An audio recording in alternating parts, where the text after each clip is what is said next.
Good morning, students. You all welcome in Asian College of Science and Commerce. Okay, and today we are going to see the distribution of population and population growth. आज आपण काय बघतोय? New chapter, नवीन unit बघतोय. दुसरं unit आहे आपलं population, distribution of population and population growth. कशा पद्धतीने डिस्ट्रीब्युशन होतं, पॉप्युलेशनचं डिस्ट्रीब्युशन कशा पद्धतीने होतं. ओके, पॉप्युलेशन कशा पद्धतीने डिस्ट्रीब्यूट केली जाते. तर बघा कशा पद्धतीने पॉप्युलेशन डिस्ट्रीब्युशन होतं. तर इंट्रोडक्शन आपल्याला दिलेलं आहे. The people of country are real wealth. ही देशाची जी पॉप्युलेशन आहे किंवा पीपल्स आहेत ती काय आहे, देशाची खरी वेल्थ आहे, संपत्ती आहे. It's they who make use the country. त्यांच्यामुळे देश बनलेला आहे. बरोबर आहे ना. देशाची पॉप्युलेशन जर नसती तर एवढ्या सगळ्या गोष्टी का होत गेल्या असत्या. आपल्या म्हणजे माणूस आहे म्हणून सगळ्या गोष्टी आहे. आज लोकसंख्या आहे. आता एक आपल्या देशाची जर सिच्युएशन सोडली, कंडिशन सोडली, तर आपल्या देशाची पॉप्युलेशन खूप जास्त प्रमाणात असल्यामुळे आपली डेव्हलपमेंट होत नाही. ओके, पण पॉप्युलेशनच जर नसेल, लोकसंख्याच नसेल तर देश चालणार आहे का. सपोज जर माणूसच नसता तर एवढ्या सगळ्या गोष्टी कशासाठी झाल्या असत्या. किंवा आपल्याच घरात विचार करा, आपणच जर स्वतः एक व्यक्ती आहोत, आपण जर स्वतःसाठी जो प्रत्येकजण काहीतरी काम करतो, उद्योग करतो, काहीतरी पैसे मिळवतो, तो कशासाठी करतो, स्वतःसाठी. बरोबर आहे. स्वतःचं पोट, आपलं पोट एवढंच आहे, पण त्या छोट्याशा पोटासाठी आपल्याला किती काय काय करावं लागतं. बरोबर आहे. मग त्या छोट्याशा पोटासाठी आपण काय म्हणतो, माझं स्वतःचं पोट भरण्यासाठी मी काम करतो, माझ्या फॅमिलीला सांभाळण्यासाठी मी काम करतो. बरोबर आहे. पण तुझं पोट तर छोटंसंच आहे, पोटाला असं किती लागतं. तर त्यामागे आपल्याला बऱ्याचशा गोष्टी नंतर हळूहळू वाढत जातात किंवा येत जातात. त्या म्हणजे तुमचं लाईफस्टाईल आहे. मग ते लाईफस्टाईल जिथे तुम्ही काम करता तिथे तुमचं लाईफस्टाईल कसं असलं पाहिजे, किंवा जिथे तुम्ही राहता त्या सोसायटीमधलं तुमचं लाईफस्टाईल कसं असलं पाहिजे. मग तुमचं राहणीमान आलं की त्यामागेच तुमचं स्टँडर्ड आलं. त्या स्टँडर्डमध्ये तुमचे कपडे, कशा पद्धतीचे कपडे तुम्ही घालता, कशा पद्धतीने तुम्ही राहता. ओके, तर या सगळ्या गोष्टी मेंटेन करण्यासाठी मग तुम्हाला तुमच्याकडे बाकीच्या गोष्टी येत जातात आणि ती तुमची डेव्हलपमेंट असते. ठीक आहे. तर म्हणून काय म्हटलेलं आहे की पॉप्युलेशन काय आहे, रिअल वेल्थ आहे. देशाची खरी संपत्ती कोण आहे, तर ती आहे पॉप्युलेशन, पीपल. ओके, पॉप्युलेशन नाही म्हणता येईल, पीपल. ओके, ह्युमन रिसोर्स हे काय आहे, देशाची खरी संपत्ती आहे. ठीक आहे. Ultimately, the country is known by the people. It importance to know how the many women did main country has how many children. बरं, नंतर मग कंट्रीमध्ये किती वुमेन्स आहेत, किती मेन आहे, किती चिल्ड्रन आहे, या सगळ्या गोष्टीसुद्धा महत्त्वाच्या असतात. ठीक आहे. हे सगळं तुमच्या पॉप्युलेशनमध्ये येत असतं, पॉप्युलेशन अँड पॉप्युलेशन ग्रोथमध्ये. तर हे काय तुमचं इंट्रोडक्शन झालं पॉप्युलेशनचं. पॉप्युलेशनमध्ये जसं की कशा पद्धतीची पॉप्युलेशन असते, किंवा पॉप्युलेशनमध्ये तुमचे काही एज ग्रुप दिलेले आहे. 0 to 5 group, 5 to 10, 10 to 20, 20 to 30, असे वेगवेगळ्या एज ग्रुपचे लोक असतात. मग त्यांचं कसं डिस्ट्रीब्युशन केलं पाहिजे, कल्चर वाईज डिस्ट्रीब्युशन असतं. त्याचे काही फॅक्टर्स असतात, सायकोलॉजिकल फॅक्टर, सोशियल फॅक्टर, वेगवेगळ्या पद्धतीने त्यांचं डिस्ट्रीब्युशन होतं. ठीक आहे. तर ते डिस्ट्रीब्युशन कसं, ह्या सगळ्या गोष्टी आपल्याला या चॅप्टरमध्ये शिकायच्या आहे. तर सगळ्यात महत्त्वाचं काय आहे की पॉप्युलेशन ही वेल्थ आहे आपल्या देशाची. जर पॉप्युलेशनच नसेल तर देश चालू शकत नाही. सो कंट्रीची, देशाची पॉप्युलेशन काय आहे, देशाची पीपल्स, पॉप्युलेशन म्हणू शकत नाही आपण, पीपल, ह्युमन रिसोर्स ही काय आहे, तुमची पर्सोनेल हे काय आहे, देशाची संपत्ती आहे. ठीक आहे. तर आता पॉप्युलेशन डिस्ट्रीब्युशन म्हणजे काय बघा. The population distribution means the pattern of where the people live. People कुठे राहतात त्याचा पॅटर्न कसा आहे. World population distribution is uneven. देशाची पॉप्युलेशन कशी आहे, अनइवन आहे, ती फिक्स नाही आहे, त्याची एक नंबर नाही आहे आणि तो नंबर दर दिवसाला कमी जास्त होत जातो, तो फिक्स नसतो. Please which are separately populated content few people. Okay, please which are densely populated contain many people. Okay, sparsely populated peoples tend to the difficult place to live. These are usually placed with the hostile environment. Okay, तर population distribution म्हणजे काय की तुम्ही कुठल्या पद्धतीने population distribute करता किंवा कुठल्या पद्धतीने environment wise, physical factor wise किंवा सायकोलॉजिकल फॅक्टर्स वाईज किंवा कल्चर वाईज जर तुम्ही पॉप्युलेशनचं डिस्ट्रीब्युशन करत असाल, पॉप्युलेशनचे क्लास तयार करत असाल, वर्गीकरण करत असाल, तर त्याला काय म्हणतात, पॉप्युलेशन डिस्ट्रीब्युशन. ओके, मिनिंग बघा काय आहे पॉप्युलेशन डिस्ट्रीब्युशनचा. Population distribution means the pattern of where the people live. People कुठे राहतात त्याचा पॅटर्न कसा आहे. The world population distribution is uneven. जे इंट्रोडक्शनमध्ये दिलेलं आहे तेच दिलेलं आहे. Place which separately populate contain the few people. Separation केलं जातं किंवा वर्गीकरण केलं जातं, क्लासिफिकेशन केलं जातं वेगवेगळ्या ह्याच्यामध्ये.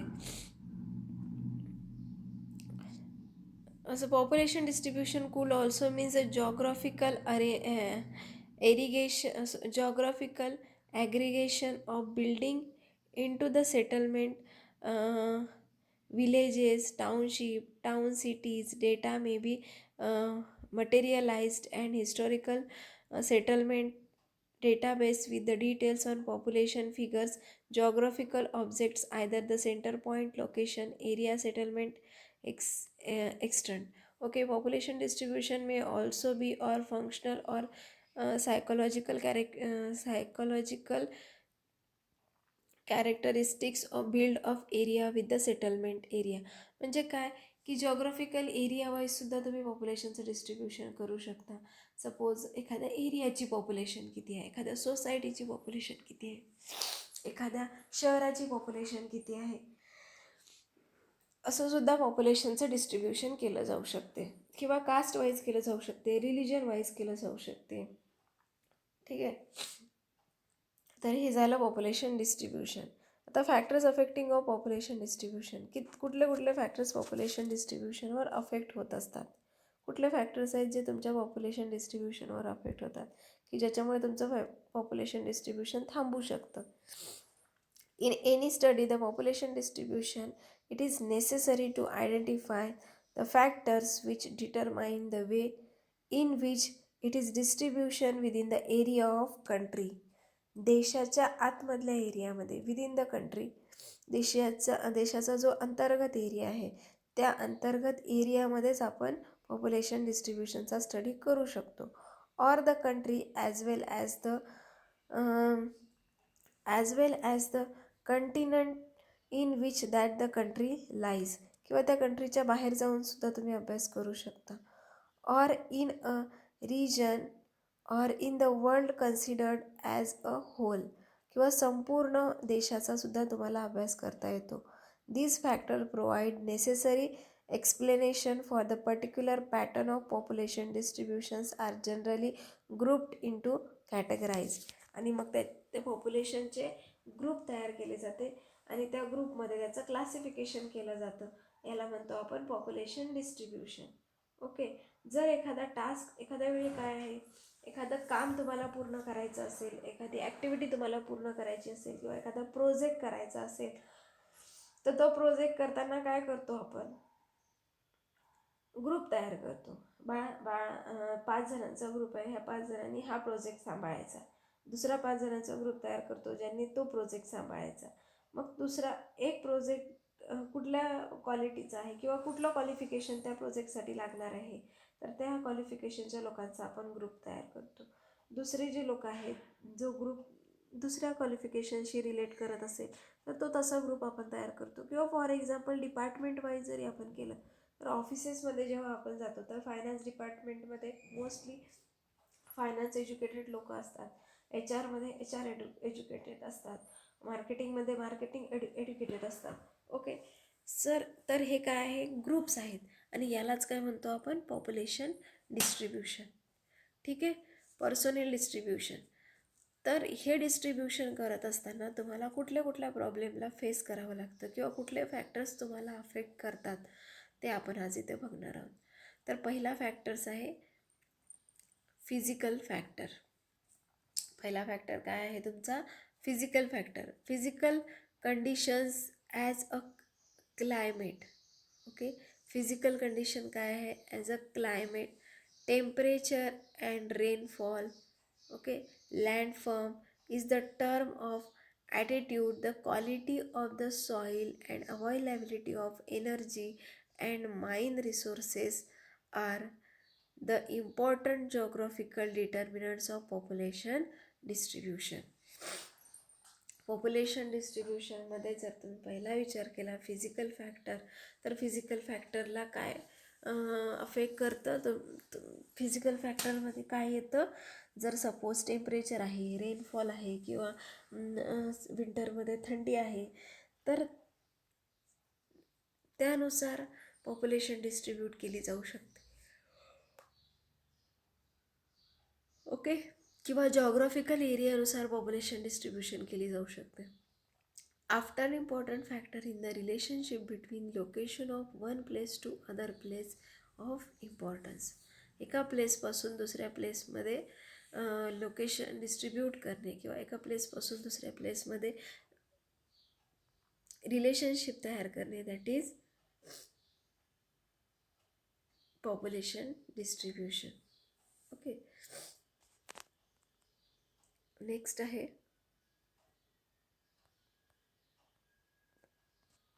नेक्स्ट पॉईंट आहे तुमचा नॅचरल रिसोर्सेस. जे काही नॅचरल रिसोर्सेस आहेत ते नॅचरल रिसोर्सेससुद्धा पॉप्युलेशन डिस्ट्रीब्युशनवर अफेक्ट करत असतात. तर आता बघा, नॅचरल रिसोर्सेस कुठले आहे, तर सगळ्यात महत्त्वाचं नॅचरल रिसोर्सेस जे ह्युमन बिईंगला लागतं ते म्हणजे पाणी, वॉटर. आता जेव्हा आपण एखाद्या वेळी घर घेत असतो, स्वतः घर आपण विकत घेत असतो किंवा रेंटनी घेत असतो,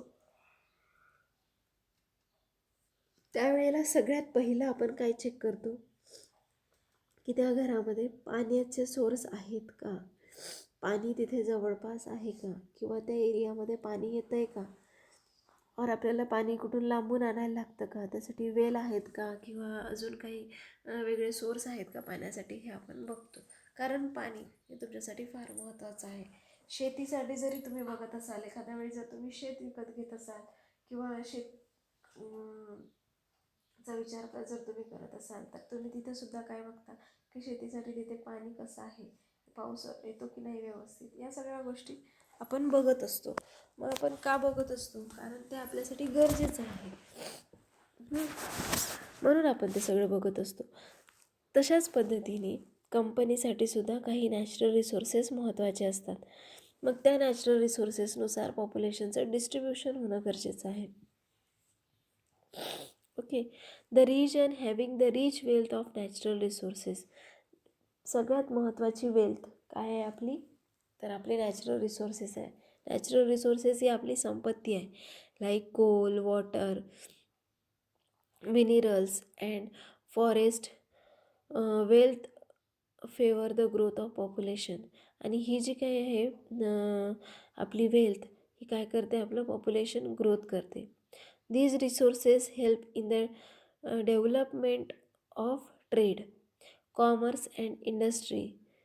These promote cluster of population and thereby increase density of population. Okay, जर आपल्या देशातले नॅचरल रिसोर्सेस वाढत गेले तर आपली काय वाढत जाते, डेन्सिटी वाढत जाते. Okay, increase the density of population.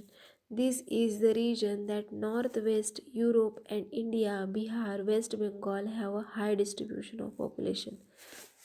Okay, ज्या एरियामध्ये जास्तीत जास्त नॅचरल रिसोर्सेस आहेत, जिथे कोल किंवा वॉटर किंवा ज्या काही चांगल्या गोष्टी असतील.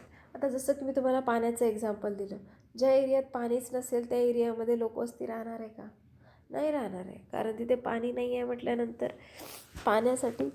पाणी हे आपली जीवनावश्यक वस्तू आहे. जर ते आपल्याला मिळत नसेल तर त्या एरियामध्ये आपण राहायला कसं जाणार, कुठून आपण पाणी आणणार, बरोबर आहे. तसंच ज्या एरियामध्ये नॅचरल रिसोर्सेस जास्त असतात त्या एरियामध्ये पॉप्युलेशन डिस्ट्रीब्यूट होत असते. ठीक आहे. जसं की एखाद्या एरियामध्ये जॉब्स भरपूर आहेत, इंडस्ट्रीयल एरिया आहे, तिथे जॉब भरपूर आहे, ऑटोमॅटिकली तिथे लोकसंख्या वाढत जाते. ठीक आहे. तर हे नॅचरल आहे. आता क्लायमेट बघा. Climate is one of the most important nature conditions which have the historically played the vital role in the development of human life. Climate सगळ्यात महत्त्वाचं. सगळ्यात आधी आपण काय बघतो, पाणी, आणि नंतर बघतो तिथलं क्लायमेट, वातावरण कसं आहे. त्या रूममध्ये सफोकेशन, जे काही घर आपण घेतो आहे किंवा जी काही जागा आपण स्वतःसाठी घेतो आहे तिथलं वातावरण कसं आहे, आजूबाजूचा एरिया कसा आहे, ते लोकेशन कसं आहे, किंवा मग तिथे जर घर तुम्ही घेत असाल, रेंटने एखादं घर घेत असाल किंवा बांधलेलंच घर तुम्ही घेत असाल, तर फ्लॅट घेत असाल तर त्या फ्लॅटमधले व्हेंटिलेशन प्रॉपर होतं आहे का, ओके, व्हेंटिलेशनसाठी विंडोज आहेत का, किंवा जाण्यासाठी प्रॉपर रस्ता आहे का, तिथलं क्लायमेट कसं आहे, जॉग्राफिकल एरिया कसा आहे तिथला, ह्या सगळ्या गोष्टी आपण बघत असतो. That is come under the climates. Okay. तर हे काय झालं क्लायमेट. दुसरं आहे टेम्परेचर. तिथलं टेम्परेचर कसं आहे. Temperature is an important factors of consider the climate condition. टेम्परेचरसुद्धा तिथलं बघणं गरजेचं आहे. पत्र्याची रूम असेल तर टेम्परेचर जास्त असेल, ओके, फ्लॅट असेल तर टेम्परेचर कमी असेल. It is obvious that there are extreme of temperature the human life difficult to sustain. जर तिथलं टेम्परेचर खूप जास्त असेल तर ह्युमन लाईफ त्याला सस्टेन करू शकत नाही, त्याच्यामध्ये सूट होऊ शकत नाही. ह्युमन लाईफला जास्त जर उष्णतामान असेल तर ते त्याच्यासाठी घातक असतं. Okay. Consistently such area R separately इनहॅबिटेड. आणि असा एरिया काय असतो, इनहॅबिटेड असतो. आता विदर्भामध्ये उष्णतामान जास्त असते. जर तुम्ही विदर्भात एप्रिल आणि मे महिन्यामध्ये जर तुम्ही विदर्भामध्ये जाऊन एक चक्कर मारून या, आणि जर पुण्यात राहणारे म्हणजे पश्चिम महाराष्ट्रामध्ये राहणारे लोकांना विदर्भातलं जे काही त्यावेळेचं टेम्परेचर आहे ते जरा जास्त वाटतं. नागपूरला जर तुम्ही गेलात, पश्चिम महाराष्ट्रातली एखादी व्यक्ती जर एप्रिल मे महिन्यामध्ये नागपूरला गेली तर त्या व्यक्तीला तिथलं टेम्परेचर सहन होणार नाही, अशा जास्त प्रमाणातलं ते टेम्परेचर असतं. ओके. बट तिथे राहणारे लोक त्यासाठी हॅबिच्युअल आहेत, कारण ते लहानपणापासून तिथे राहत आहेत, त्यांना त्याची सवय झालेली आहे. सो ते त्याच्याबरोबर हॅबिच्युअल आहे. आणि हॅबिच्युअल नसेल तर तुम्हाला त्यातून काहीतरी आजारसुद्धा क्रिएट होऊ शकतात, त्याच्यामुळे तुम्हाला त्रासही होऊ शकतो. आणि हळूहळू मग तुम्ही त्या एरियासोबत हॅबिच्युअल होत जाता. Okay. The most appropriate example of temperature affecting the population distribution is provided by the Arctic and subtract region, where because of long very cold winter nights and low intensity of low solar reduction even during the summer. Okay. समरमध्ये काय होते, solar reduction होतात, सोलारचं reduction होते. Living conditions are extremely difficult and energy of human beings is spent mainly struggling against the difficult conditions, okay, created by the nature. आता अजून एक example आपण बघू शकतो की टेम्परेचर जर जास्त असेल तर त्या केसमध्ये तुमचं काय होते,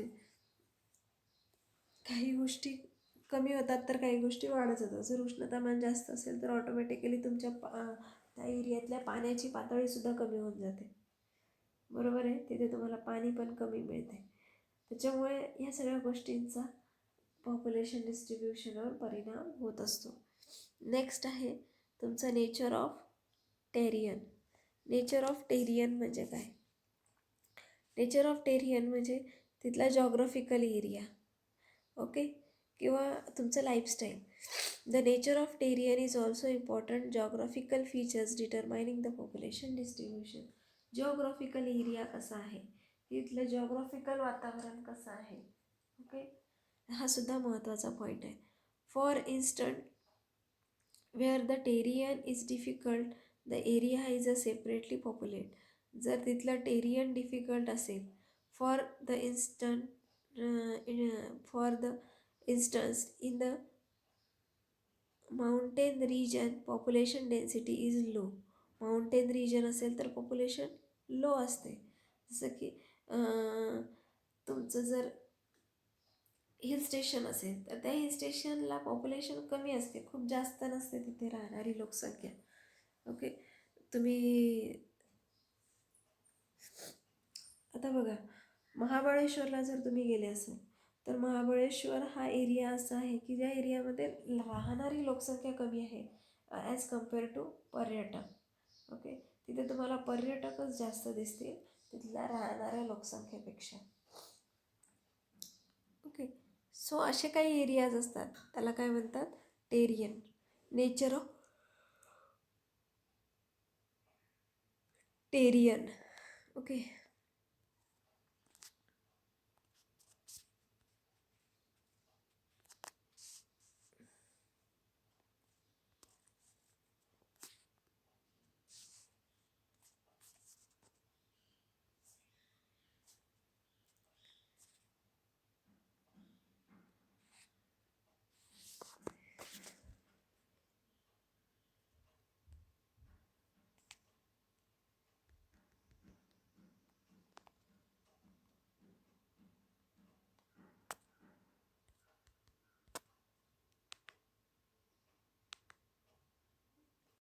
आज आपण फॅक्टर्स अफेक्टिंग ऑफ डेन्सिटीमधले 4 पॉईंट बघितले. ABCD पर्यंत आपण आज पॉईंट बघितले. यामध्ये टोटल जवळपास 10 ते 15 पॉईंट्स आहेत. जवळपास 10 पॉईंट्स तरी आहेतच. ओके, वेगवेगळ्या फॅक्टर्समध्ये वेगवेगळे पॉईंट्स येतात. जसं की आता आपण सगळ्यात पहिलाच फॅक्टर बघतो आहे फिजिकल फॅक्टर. तर ॲटलिस्ट फिजिकल फॅक्टर आज आपण कंप्लीट करून टाकू. नंतर आपण कल्चरल फॅक्टर नेक्स्ट लेक्चरमध्ये बघू. दुसरा फॅक्टर्स आहे तुमचा कल्चरल फॅक्टर. ओके, बट पहिला फॅक्टर आज आपण कंप्लीट करून टाकूया, फिजिकल फॅक्टर. तर फिजिकल फॅक्टरमधला तुमचा 5वा पॉईंट आहे क्वालिटी ऑफ सॉईल. मातीची क्वालिटी कशी आहे, तिथली माती कशी आहे, त्यावर सुद्धा तुमचे फिजिकल फॅक्टर्स डिपेंड असतात. ओके, म्हणजे तुमचं पॉप्युलेशन डिस्ट्रीब्यूट होत असते. ओके, रोल ऑफ एनर्जी, तिथे कुठल्या कुठल्या एनर्जी आहेत, कुठला रॉ मटेरियल रिसोर्स आहेत, किंवा कुठल्या एनर्जीचे सोर्स तिथे आहेत, किंवा कुठल्या कामाचे सोर्स तिथे आहेत, किती इंडस्ट्रीज आहेत, त्या इंडस्ट्रीमध्ये पॉप्युलेशन म्हणजे एम्प्लॉई किंवा लेबर्स लागत असतील तर त्यानुसार मग काय होत जाते, पॉप्युलेशन डिस्ट्रीब्यूट होत जाते. Means of transport and communication, ट्रान्सपोर्टेशनसाठी किंवा कम्युनिकेशनसाठी सुद्धा पॉप्युलेशन डिस्ट्रीब्यूट होत असते. आता एक चांगलं एक्झाम्पल जर घ्यायचं म्हटलं तर आता बघा, कोविडच्या सिच्युएशनमध्ये तुम्ही बघितलं असेल मुंबईतली बरीचशी लोकसंख्या कमी झाली. जसं लॉकडाऊन लागलं तशीच लोक काय करायला लागली, आपापल्या गावामध्ये परत जायला लागले.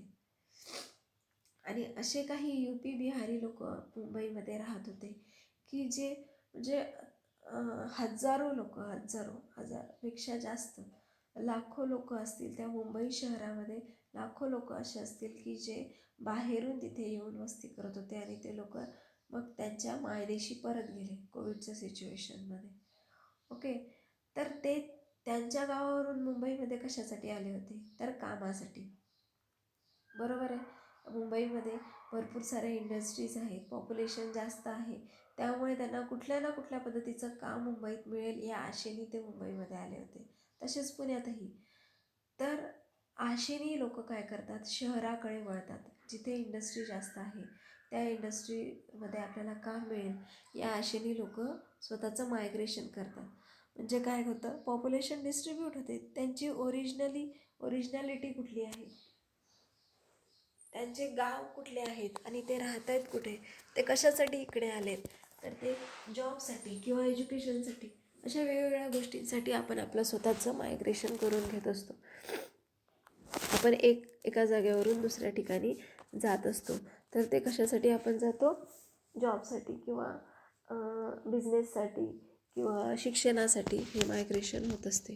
तर हे फॅक्टर्स आहेत फिजिकल फॅक्टर की जे तुमच्या पॉप्युलेशन डिस्ट्रीब्युशनवर अफेक्ट करत असतात, ज्याचा पॉप्युलेशन डिस्ट्रीब्युशनच्या स्टडीमध्ये विचार केला जातो. Okay, means of transport and communication म्हणजे काय? Highly develop means of air, surface, water at density population in the population region, because there the people can be managed and carry the agriculture, communication as well as the industrial activities are very safely and softly. ठीक आहे. तर population distribution काय असतं? Very safety आणि softly असतं.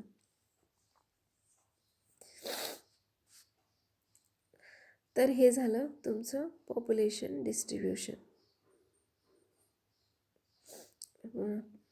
Physical factors of population distribution. आणि आता next लेक्चरमध्ये आपण बघूया cultural factor. Okay, so population डिस्ट्रीब्युशनमध्ये इथपर्यंत जर कोणाला काही पॉईंट असेल, काही क्युरीज असेल तर तुम्ही मला विचारू शकता. ठीक आहे. So thank you, bye bye and take care.